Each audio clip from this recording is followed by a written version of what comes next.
আমাদের দাবি সরকারের গোষ্ঠী সরকার হবে, এই কোটাটা বাতিল হবে।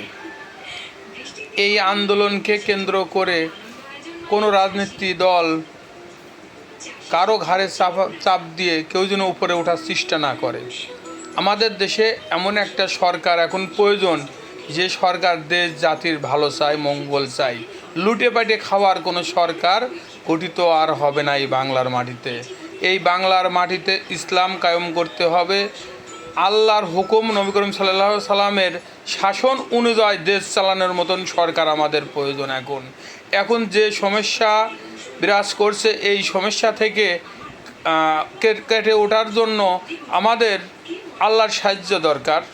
আল্লাহর সাহায্য ছাড়া আমাদের পার কোনো উপায় নেই।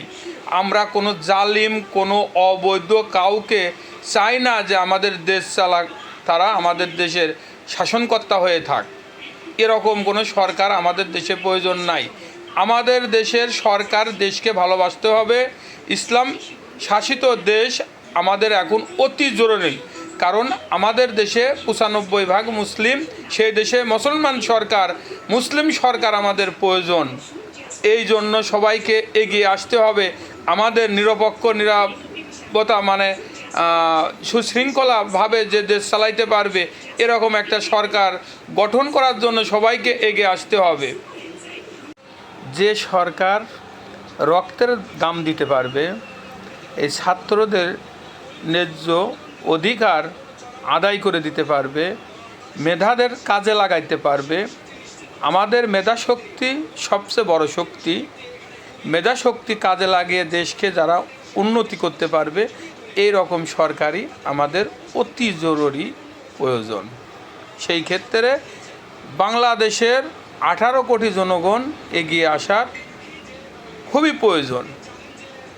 এই দুঃসময় কোনো রাজনীতি দল কেউ কোনো রকম সুযোগ না খোঁজে। সবাইকে একত্র হয়ে দেশ জাতিকে ভালোভাবে চলার উদ্দেশ্যই তাদের কাজ করে যেতে হবে। কোনো সুযোগ খুঁজলে তার পরিণতি ঠিক এরকমই পরবর্তীতে আবার হবে ইনশাল্লাহ।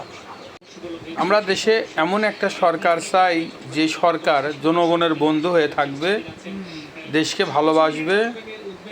দেশের টাকা পয়সা লুটপাট করে, সরকারের লোক সহযোগিতা করে সেগুলো বিদেশে পাড়ি জমাবে, এরকম সরকার আমরা চাই না।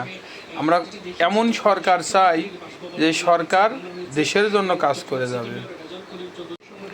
আমাদের দাবি মানতে হবে, সরকারের বেটা সরকার, এই কোটা বাতিল হবে।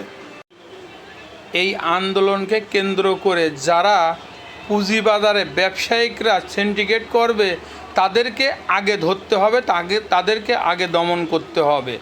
এই সিন্ডিকেট মুক্ত দেশ না করতে পারলে পরে দেশের আর কোনো ভালো কিছু হওয়ার সম্ভাবনা থাকবে না।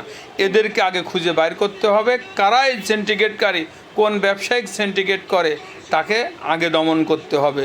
সুযোগে সদ্ব্যবহার যে করবে, সে যেই হোক, কাউকে ছেড়ে দিয়ে চলতে দেওয়া যাবে না।